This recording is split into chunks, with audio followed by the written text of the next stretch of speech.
ಬಂಧುಗಳೇ, ಹಿಂದುಳಿದ ಮತ್ತು ಅತಿ ಹಿಂದುಳಿದ ವರ್ಗಗಳ ಮೈಸೂರಿನ ಈ ಸಮಾವೇಶದಲ್ಲಿ ಜಿಲ್ಲಾ ಉಸ್ತುವಾರಿ ಸಚಿವರಾದಂತಹ ಮಹದೇವಪ್ಪನವರು, ಜಿಲ್ಲಾಧ್ಯಕ್ಷರಾದಂತಹ ಮೂರ್ತಿರವರು, ವೇಣುಗೋಪಾಲ್ರವರು, ಎಲ್ಲ ಪ್ರಮುಖರು ಇಲ್ಲಿದ್ದೀವಿ. ಈ ಎಲ್ಲ ಹಿಂದುಳಿದ ವರ್ಗಗಳ ವಿಶೇಷವಾದಂತಹ ಮಹಿಳೆಯರು ಮತ್ತು ಪುರುಷರು ಎಲ್ಲರೂ ಸೇರಿದ್ದೀವಿ. ಇವತ್ತು ಕರ್ನಾಟಕ ರಾಜ್ಯದಲ್ಲಿ ಯಾವ ಸ್ಥಿತಿ ಇದೆ ಅಂದ್ರೆ, ಸ್ವತಂತ್ರ ಬಂದ ಮೊದಲನೇ ಚುನಾವಣೆಯಲ್ಲಿ ಎಷ್ಟು ಹುಮ್ಮಸ್ಸಿಂದ ಜನ ಇದ್ರೋ ಅಷ್ಟು ಹುಮ್ಮಸ್ಸು ಕರ್ನಾಟಕದ ಜನತೆಯಲ್ಲಿ 5 ಯೋಜನೆಗಳಿಂದ ಸರ್ವರು ಸಂತೃಪ್ತವಾಗಿರತಕ್ಕಂಥ ಸನ್ನಿವೇಶ ಸೃಷ್ಟಿಯಾಗಿದೆ. ಈ ಸನ್ನಿವೇಶದಲ್ಲಿ ರಾಜ್ಯದ 28ಕ್ಕೆ 28 ಕ್ಷೇತ್ರಗಳು ಕೃತಜ್ಞತೆಯಿಂದ ಕಾಂಗ್ರೆಸ್ ಗೆಲ್ಲುವಂತ ಸನ್ನಿವೇಶ ಇದೆ.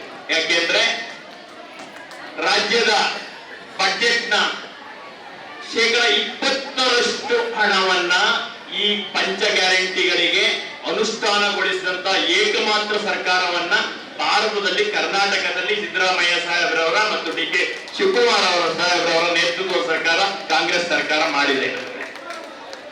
ನಮ್ಮ ಸಂಸ್ಕೃತಿಲಿ ಒಂದಿದೆ, ಒಂಚು ಉಪ್ಪು ಕೊಟ್ರೆ ಮುಪ್ಪಿರುವವರೆಗೂ ನೆನಿ ಅಂತ ಒಂದು ಸಂಸ್ಕೃತಿಲಿ ಬೆಳೆದಂತವ್ರು ನಾವು. ಇನ್ನು ಪ್ರತಿ ಬಡ ಕುಟುಂಬಗಳು, ಮಧ್ಯಮ ವರ್ಗದವರು, ಎಲ್ಲ ವರ್ಗದವರು, ಮಹಿಳೆಯರು ಮತ್ತು ಎಲ್ಲ ಧರ್ಮದವರು ಎಲ್ಲರಿಗೂ ಯೋಜನೆ ಕೊಟ್ಟಂತ ಏಕಮಾತ್ರ ಸರ್ಕಾರ ಇದು. ಮೊದಲು ಆದ್ಯತೆಗಳ ಮೇಲೆ ಕೊಟ್ಟಿದ್ದಂತನ್ನು ಮೀರಿ ಸರ್ವರು ಸಮಾನವಾಗಿ ಬದುಕಬೇಕು, 3 ಹೊತ್ತು ಊಟ ಮಾಡಬೇಕು, ಅವ್ರಿಗೆ ಆರೋಗ್ಯಕ್ಕೆ ತೊಂದರೆ ಆದಾಗ ಹಾಸ್ಪಿಟಲ್ ಏನಿದೆಯೋ ಅದಾಗಬೇಕು, ಮಕ್ಕಳ ಶಿಕ್ಷಣಕ್ಕಾಗಬೇಕು, ಕೊನೆ ಮನುಷ್ಯ ತುಂಬಾ ನೆಮ್ಮದಿಯಿಂದ ಒತ್ತಡವಿಲ್ಲದ ಬದುಕನ್ನ ಸಾಗಿಸಬೇಕು ಅನ್ನುವಂತ ದೃಷ್ಟಿಕೋನದಲ್ಲಿ ಈ ಪಂಚ ಗ್ಯಾರಂಟಿಗಳನ್ನ ಆಲೋಚನೆ ಮಾಡಿದಂತ ಏಕಮಾತ್ರ ಸರ್ಕಾರ ಸನ್ಮಾನ್ಯ ಸಿದ್ದರಾಮಯ್ಯನವರ ಸರ್ಕಾರ.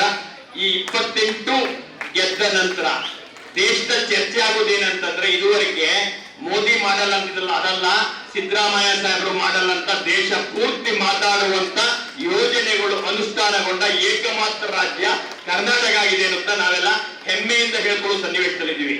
ಬಂಧುಗಳೇ, ಇವತ್ತು ಏನಾಗಿದೆ ಅಂತಂದ್ರೆ, ಹುಸಿ ಮಾತುಗಳ ನಡುವೆ ನಾವೆಲ್ಲ ಒಂದ್ ಕಡೆ ಎಲ್ಲ ಗ್ಯಾರಂಟಿನೂ ಪಡಿತೀವಿ, ಹೆಮ್ಮೆಯಿಂದ ಹೇಳಕ್ಕೆ ಹಿಂಜರಿತಾ ಇದ್ವಿ. ಇವತ್ತು ಮನೆ ಮುಂದಕ್ಕೆ ಹೋಗಿ ಕೇಳಿದಾಗ ನನಗೆ 2,000 ಬರುತ್ತೆ ಹಿಂಜರ್ಕೊಂಡು ಹೇಳೋದು, ಬಸ್ ಹೋಗ್ತೀನಿ ಹಿಂಜರ್ಕೊಂಡು ಹೇಳೋದು, ಎಲೆಕ್ಟ್ರಿಸಿಟಿ ಬಿಲ್ಲು ಬರುತ್ತೆ ಸ್ಲೋ ಆಗಿ ಹೇಳ್ತಾ ಇದ್ರು. ಈಗ ಹೇಳ್ತಾ ಇದ್ದಾರೆ, ನನಗೆ ಈ ಸರ್ಕಾರದಿಂದ ನೆಮ್ಮದಿಯ ಬದುಕು ಸಿಕ್ಕಿದೆ ಅನ್ನುವಂತ ಮಾತನ್ನ ಎಲ್ಲರೂ ಹೇಳ್ತಿದ್ದಾರೆ.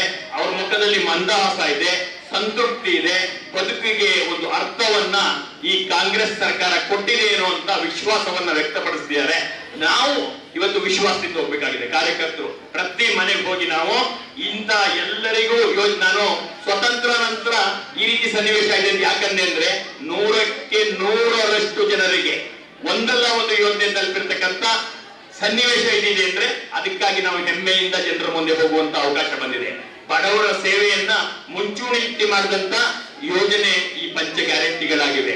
ಇಂಥ ಒಂದು ಸನ್ನಿವೇಶದಲ್ಲಿ ನಾವೆಲ್ಲರೂ ಕಾರ್ಯಕರ್ತರು ಹುಮ್ಮಸ್ಸಿಂದ ಹೋಗೋಣ, ಎಲ್ಲರಿಗೂ ಹೇಳೋಣ, ಕೃತಜ್ಞತೆಯನ್ನ ನೆನಪಿಸಿ ಮಾಡೋಣ, ತಮ್ಮ ಮತವನ್ನ ಕಾಂಗ್ರೆಸ್ ಪಕ್ಷಕ್ಕೆ ಮತವಾಗಿ ತೆಕ್ಕೊಳ್ಳೋಣ, ವಿಜಯಿಯಾಗೋಣ.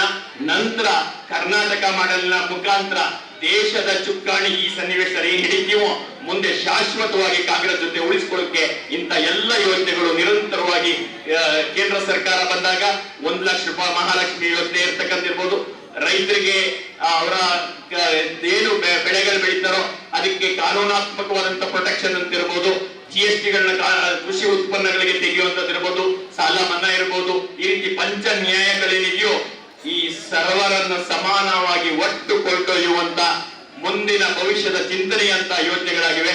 ಇದನ್ನ ಇಟ್ಟು ಈ ದೇಶ ಪೂರ್ತಿ ನಾವೆಲ್ಲ ಈ ರೀತಿಯಾಗಿ ಎಲ್ಲರೂ ಬದುಕಬಹುದು ಅಂತ ಹೇಳುವಂತ ಒಂದು ಪ್ರಯತ್ನ ಆಗುತ್ತೆ. ನಾನು ಬೀದಿ ಬದಿ ವ್ಯಾಪಾರಿ ಹತ್ರಕ್ಕೆ ಬೆಳಗ್ಗೆ ನಾನು ಹೋಗಿದ್ದೆ. ಅವನ್ ಕೇಳ್ತಾ ಇದ್ದೆ, ನಾನು ಹೇಗಿದೀಯಪ್ಪ ಅಂತ. ಬಹಳ ಕಲರ್ಫುಲ್ ಆಗಿ ಕಣ್ಗಳನ್ನ ಜೋಡಿಸಿದ್ದ.